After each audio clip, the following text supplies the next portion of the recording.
Hi, Karishma. Thank you for joining the UK AI Women in AI podcast today. I'm Zara here. I would love for you to introduce yourself to all our viewers and people listening to us. Great. Thank you, Zara, and thanks for having me here. So I'm Karishma Banga. I'm an economist working on the nexus of digital technologies, international trade, and development economics. A lot of my research looks at how digital technologies or digital trade policies are shaping socioeconomic outcomes in developing countries, particularly in South Asian countries, Southeast Asian nations, as well as East Africa. And currently, I'm a lecturer in digital economy at King's College London in the Department of Digital Humanities. And I'm also the digital trade policy advisor at the Commonwealth Businesswomen's Network.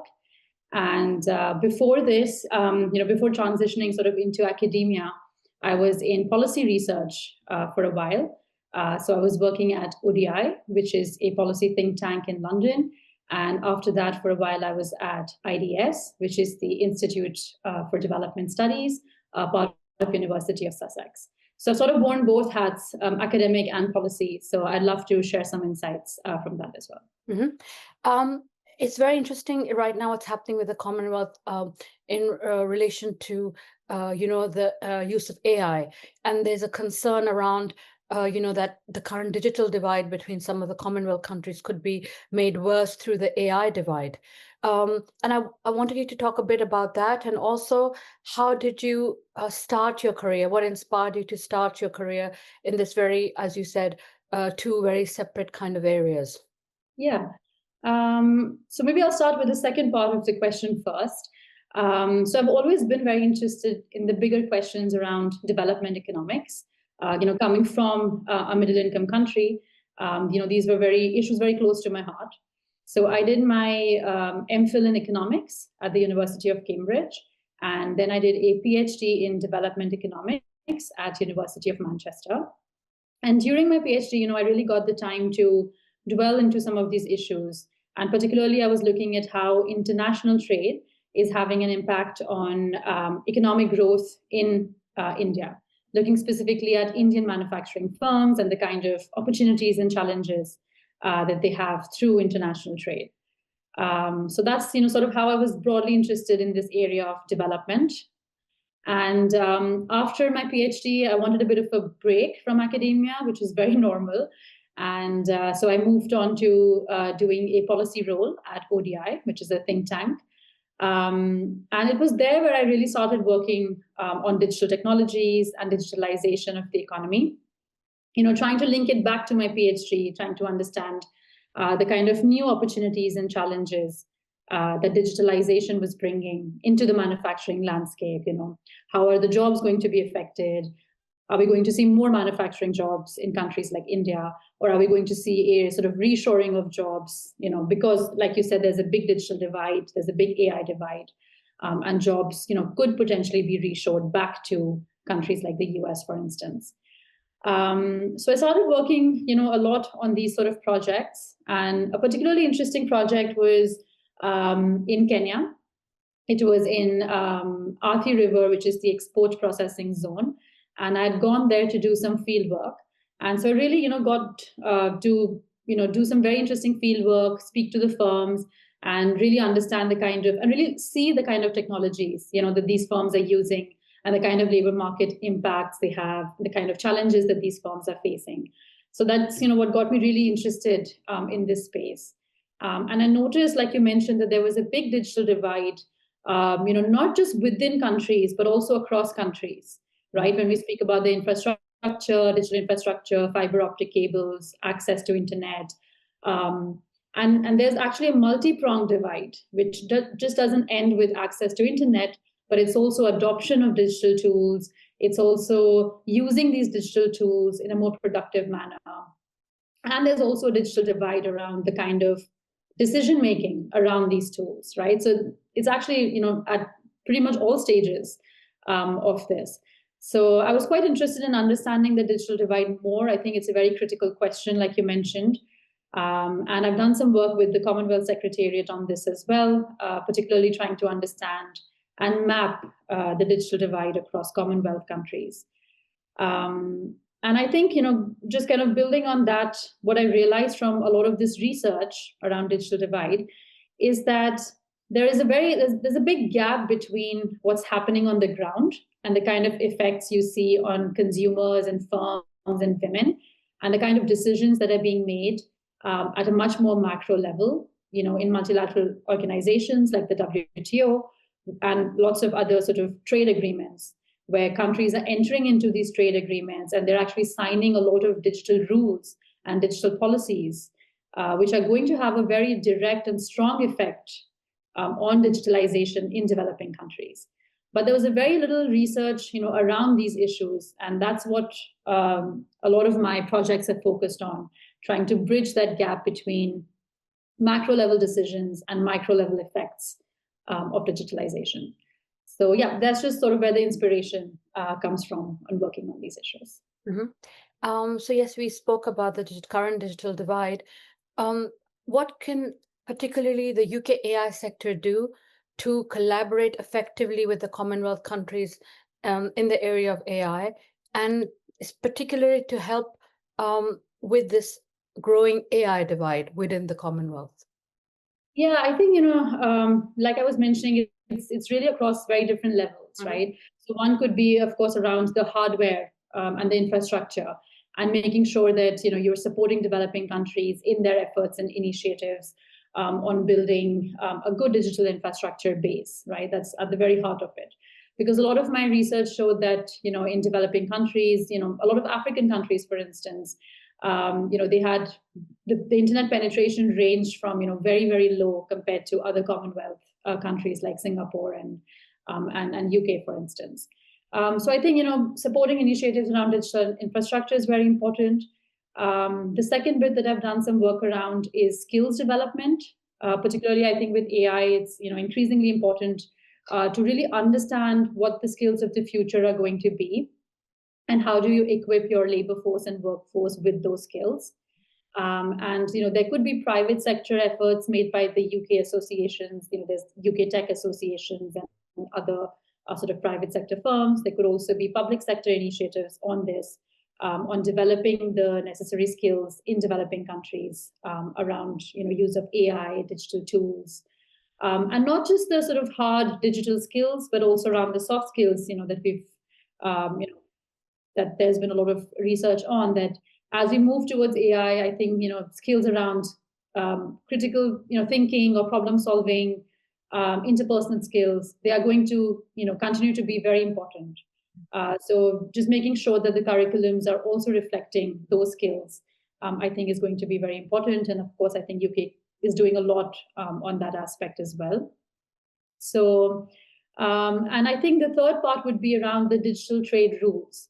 So like I was mentioning, UK, as well as other countries, are entering into free trade agreements, which could be bilateral with the US, for instance, or it could be multilateral rules. So there's been a strong push at the WTO to get globally, globally to sign rules on these issues like cross-border data flows, data governance, source code sharing, moratorium on custom duties. So these are very important rules, and a lot of developing countries are kind of being pushed to sign globally binding rules on this. So it's very important to really understand the effects of these rules, the development effects of these rules for low and middle income countries, right? And for the consumers and for the women in those countries. So I think UK can take also a very cautious approach in the kind of trade agreements it's entering into. And I think the UK-India trade agreement, which was recently signed, is actually a very good example of that. Because there's been a very interesting kind of provisions that we're seeing in that FTA, where there is space for India to put rules on data if it pleases, and if it wants to do that. But at the same time, it has agreed to open up its sort of source code. So I think taking a more cautious approach as we move forward. Especially when entering into trade agreements with developing countries, I think that's a very important approach that UK could be thinking about. That's a very fair point. I suppose the other area could be UK can really guide Commonwealth countries in terms of responsible AI and ethical AI practices, because that's something the UK has, is their key point right now. And in turn, do you think Commonwealth countries could help the UK with the effective implementation of the UK's AI opportunities plan, particularly in things such as developing where UK needs to develop infrastructure, which requires a lot of energy. So coming up with more energy efficient ways of, running data centers, for example. And as you already mentioned, helping the UK in its effort at upskilling people in AI, particularly women. Do you think this is something that both UK and the Commonwealth countries could collaborate on? Yeah, I think like you mentioned, ethical AI and responsible AI is increasingly very important. Especially if we've been scrolling on, Instagram and all of these platforms, you see a lot of these deep fake videos and AI generated videos increasingly. So it's become very important, I think, to globally be very conscious about what we're consuming and the kind of, implications AI has. In terms of, I think, the support that potentially other countries can provide to the UK. I think, of course, digital economy is very integrated as well, right? You have semiconductor chips coming from some countries. You have the designing and branding, coming from some countries. So essentially, there are these sort of very strong digital value chains in place as well, particularly when we talk about AI. And it has very important implications in terms of, how are we accessing the critical minerals to support the AI, hardware infrastructure? How are we developing rules around AI governance, ethical AI, and others? How are we, developing rules around data governance and the kind of infrastructure requirements it has? So, like you mentioned, data centers is a big requirement for, so for these policies like data localization. But then data centers, it's about, there's a bit of a trade-off there as well. So if you want to do data localization, you'll be developing your own data centers, but they're very capital intensive. They're very electricity and energy intensive. At the same time, they put certain requirements on the environment and on climate as well in terms of the emissions that they're generating. So I think, we need more research to critically evaluate these sort of trade-offs and how developing countries and the UK can sort of come together to solve these challenges in a much more holistic manner, right? So it's not just about having data centers and these policies, but doing it in a way which is environmentally sustainable as well. Mm-hmm. Yes, you mentioned the issue of deepfakes, and currently in the UK, we have the Online Safety Act, which protects the digital identity of people from being misused, particularly in the area of intimate deepfakes, and focus with a deep focus on women and children in the UK. So I wanted to also ask you, are there any current projects or future projects that you're working on that you feel that you need to share that people might benefit from? Yeah. So currently I'm actually working on my first book. So I'm very excited about that.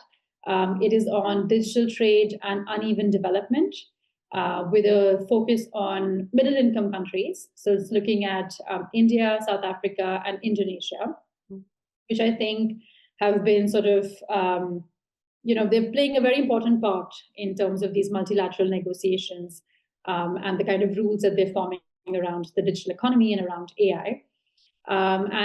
So this book takes a sort of mixed method approach towards some of these issues, trying to unpack the development effects of globally binding rules on AI and digitalization. And I've interviewed some, high-level negotiators that are part of these digital trade agreements. And I've also, been doing some modeling, trying to understand the impact of changing governance around data and AI, and what does that mean for labor market outcomes, or what does it mean for development outcomes like productivity or development of domestic digital infrastructure. So it's been a really interesting project to work on, and hopefully the book will be out later this year. So I'm quite excited about that. And I think I'm also working, one of the things that I'm keen on developing more is looking at the effect of AI on labor markets and just structural transformation in developing countries. So I just recently finished a project that looks at how is the digital economy changing structural transformation. across developed and developing countries. So, whether we're going to see manufacturing as, the main model of growth, or are we slowly seeing a shift towards the services sector? We've seen platformization, rise of the gig economy, and rise of AI services, and lots of new AI related jobs, we're seeing in the market, which didn't really exist 10 years ago. So it's this very interesting concept, trying to understand whether services is going to be the new structural engine of growth. So that's also something I've been working on quite a lot. And I think just more generally around the perceptions of AI. So we did this very interesting policy roundtable with the University of Cambridge, which, Zara, you also attended, which was late last year. And so that was co-organized with IFM at Cambridge. And it got together like a really interesting bunch of people, including the Indonesia's counselor to the UN and WTO, members from the Commonwealth Secretariat, and academics, and just very interesting bunch of people came together to discuss their perceptions of AI and how it differs across developed and developing countries, across gender as well, and the kind of responses that countries are coming up with to tackle some of the challenges around data privacy, data theft, and around how they're perceiving AI to be a harm, in the next 20 years. So these are some of the projects I've been working on, and I hopefully will have more to share in the coming years as well. What were some of the challenges that you faced while you ventured into, I would say, very complementary areas? And how did you overcome these challenges? I think what immediately comes to mind is in academia particularly, I think it's not very easy to be a relatively young early career academic, particularly a woman from the global south in economics, which still tends to be a very male dominated field, and still is a homogenous group, and the ways of thinking are grounded in very specific set of institutions and traditions and mainstream ways of thinking. So in my earlier days, I used to face challenges around how do I get my voice taken more seriously, or how do I get my perspective across to this group, and sort of how do I make a mark in this space, right, which sometimes doesn't tend to be the most inclusionary. The way I kind of worked around it is by realizing that my experience in policy before joining academia is actually a strength and not necessarily something to downplay. So I've always been very interested in the bigger questions or the bigger challenges that countries are facing.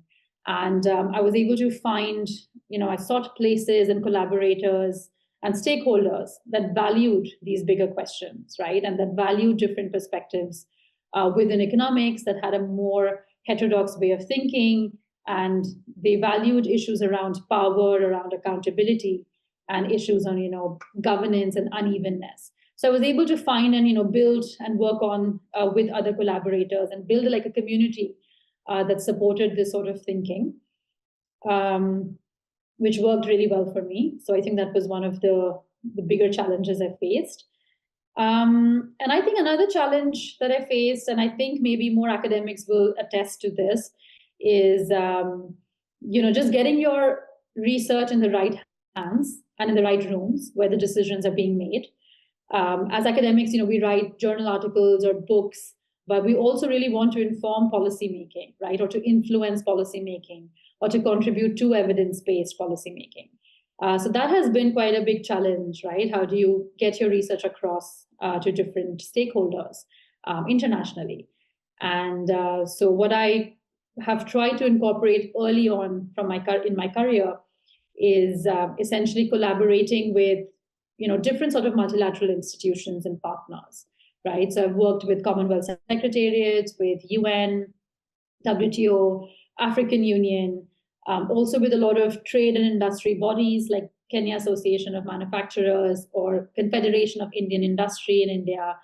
And by working with these organizations, you're able to really disseminate your research and to get your research in the right hands. So that's one of the ways I've tried to overcome this challenge of reaching a wider sort of policy audience. What advice would you offer to particularly women who would want to follow in your footsteps and move towards policy making in academia? Yeah, that's a good question. So my career trajectory has not been very normal, right? So the mainstream ways, you choose one, you either are into academia or policy.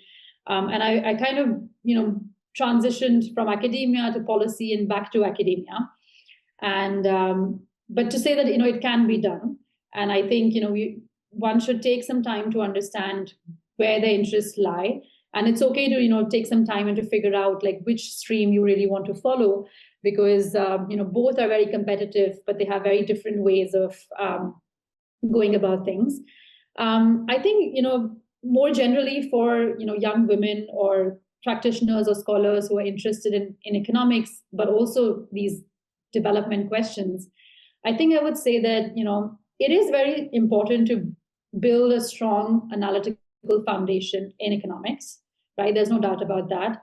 Learning specific econometric techniques or methods or tools that can help you set yourself a little apart from others or to build your competitive edge or a niche in the market. But having said that, I think it's also very important to not shy away from more interdisciplinary learning, right? We've seen that slowly, both academia and policy is moving towards collaborations across disciplines, right? So not just economics, but collaborating with other disciplines like sociology or law or policy making. I think that's becoming very important. So not to necessarily silo themselves in a particular box and stick to it, but try to seek out opportunities and initiatives where you are engaged with people from different perspectives, and that can really help you, I think, in your work as well. And that's something I've done quite a bit. So I think over the last couple of years, I've collaborated a lot with lawyers, because when you're working on these digital trade rules and trade agreements and at the WTO, it's very important to have a lawyer on board as well. So I've done some projects collaborating with legal scholars, and that really improved my work as well. So I think those collaborations are very important for young academics setting out in their career. Mhm. Where do you see yourself in the next 5 years?